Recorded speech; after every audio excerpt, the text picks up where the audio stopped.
श्रीमद् भागवत तृतीय स्कंद ऊनविंशोऽध्याय मैत्रेय उवाच एमंते ब्रह्मार वचन शुणी संतोष भगवान अमृत प्राय शुणी कने असुर बधे सावधाने दक्षिण हस्ते गदा धरी हुंकार नादे दैत्यारी प्रहार कले कन्न मूले गदा पड़ा हस्तु तले विष्णुଙ୍କୁ हिरण्याक्ष चाहि शास्त्रर धर्म विचारई आयुध नाही ଏହା हस्ते ଏହାକୁ ମାରିବି କେମନ୍ତେ ହେମନ୍ତ ବିଚାରେ ଅସୁର ଅନ୍ତେ ଶୁଭିଲା ହାହାକାର ତା ଶୁଣି ପ୍ରଭୁ ଗଦାଧର ସମ୍ଭ୍ରମେ ତୋଳିବେ ନିକର ଭୟ ନ କର ତୁମ୍ଭେ କେହି କହନ୍ତି ଦେବଗଣେ ଚାହିଁ ହେମନ୍ତ କହି ଦେବରାଜ ଊର୍ଦ୍ଧ୍ୱେ ତୋଳି ଯେ ଦକ୍ଷ ଭୁଜ ନିଜ ଆୟୁଧ ଦେଇ ମନ ତତ୍କ୍ଷଣେ ଜାଣି ସୁଦର୍ଶନ ବେଗେ ଧାଇଲେ ଶୂନ୍ୟ ବ୍ୟାପୀ ତେଜ ବିରାଳେ ଶୂନ୍ୟ ରୂପୀ ବିଷ୍ଣୁର କରେ ମିଳି ଯାଇ ଦିତିର ପୁତ୍ର ନ ଜାଣଇ ଦେବେ ଡାକନ୍ତି ଶୂନ୍ୟ ପଥେ ଚକ୍ରକୁ ଚାହିଁ ବିଷ୍ଣୁ ହସ୍ତେ ଭୋନାଥ ତୋର ଦ୍ୱାରପାଳ ଏ ଦୁଷ୍ଟ ତେଜ ଅନର୍ଗଳ ଏହାର ପ୍ରାଣ ବେଗେ ହର ଆମ୍ଭକୁ ସଙ୍କଟୁ ଉଦ୍ଧର ଦେବଙ୍କ ବାକ୍ୟ କନେ ଶୁଣି କୋପେ ଧାଇଲେ ବୀରମଣି ସମୀପେ ଦେଖେ ଚକ୍ରଧର ଉଷ୍ଟ କାମୁଡ଼େ ସେ ଅସୁର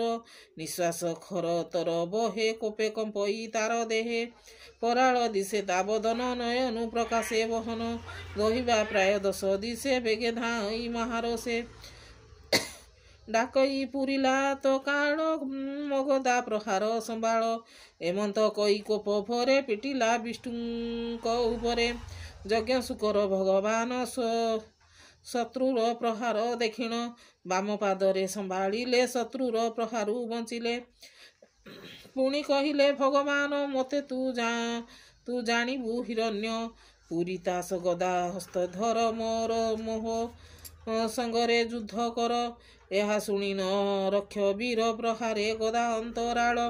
ଗଦା ଆସିବା ଦେଖି ହରି ଅବଲୀଳାରେ ତାହା ଧରି ରଖିଲେ ଆପଣା ଜୀବନ ରାକ୍ଷସ ହେଲା ହତମାନ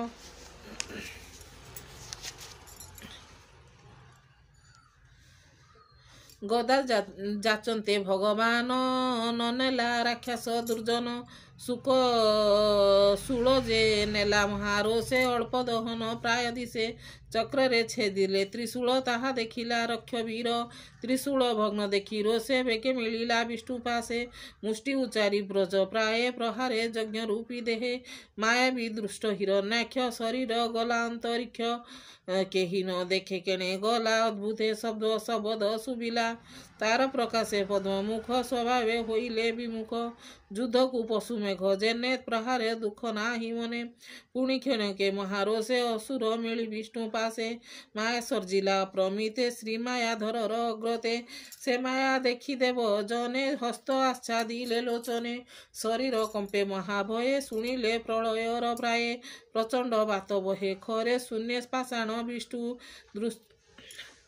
ବୃଷ୍ଟି करे भस्मपूरित 10 दिशे निर्झर पाषाण बरसे घोर गर्जन महामेघे रुधिर बरसंती बेगे पुणी परीक्ष मूत्र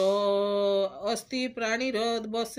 संगे बरसंती पर्वत प्राय देह करी निश्चय आनिले असुरी मायारे दर्प विनाशने कोपे बसिला विष्णु मने सुदर्शन धरी करे हरि धाइले धातिकारे स्वभावे कश्यप भुवने भय बसिला दिति मने हृदय कंपई कातर पदन स्फुरे कंपजोरे स्वामीर वचन सुमरे तनुरु रुधिर जे धरे चक्रर तेज माया गला रवि किरण प्रकाशिला पुणी असुर महाकोपे मिलिला विष्णुर समीपे रोषे अरुण दिशे दुष्टि दे तोलिला बेनी मुष्टि गोविंद पादे प्रहारिला सभये घोर नाद कला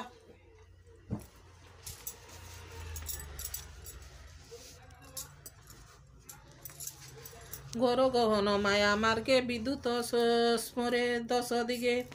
सृष्टि बाजिला ब्रज प्राय देखी कंपिले देवराय कर प्रसारी कन्न मूले गोविंद प्रहारिले बळे पूर्वे जे सन सुर राय विश्वकर्मार पुत्र देहे प्रहार करी कन्न मूले प्राण हारिले तार बळे एमंत विष्णुर प्रहारे प्राण छाड़िला कलबरे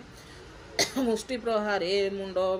फाटी पड़िला मही तले लुटी दांत कामुड़े अति छंदे प्राण छाड़िला घोर नादे असुर मृत्यु देवे देखी मिलिले गगन उपेक्षी देखिले असुर बदन भ्रुकुटी कुटिल नयन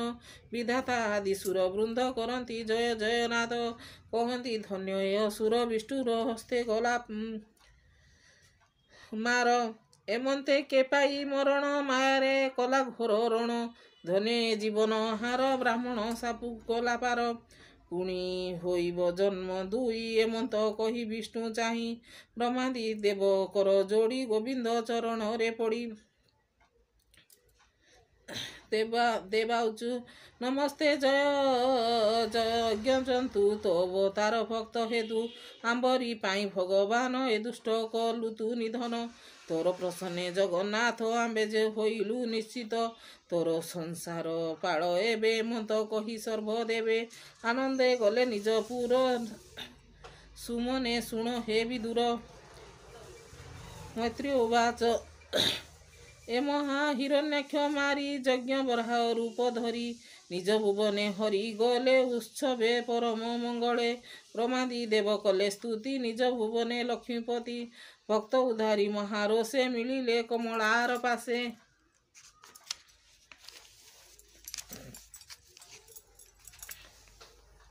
तू जहा पचारिलु मते प्रसन्ने कहिली मु तोते विष्णुर लीला अवतार हिरण्याक्षर जे उद्धार सुत उवाच एमंते मैत्रियंक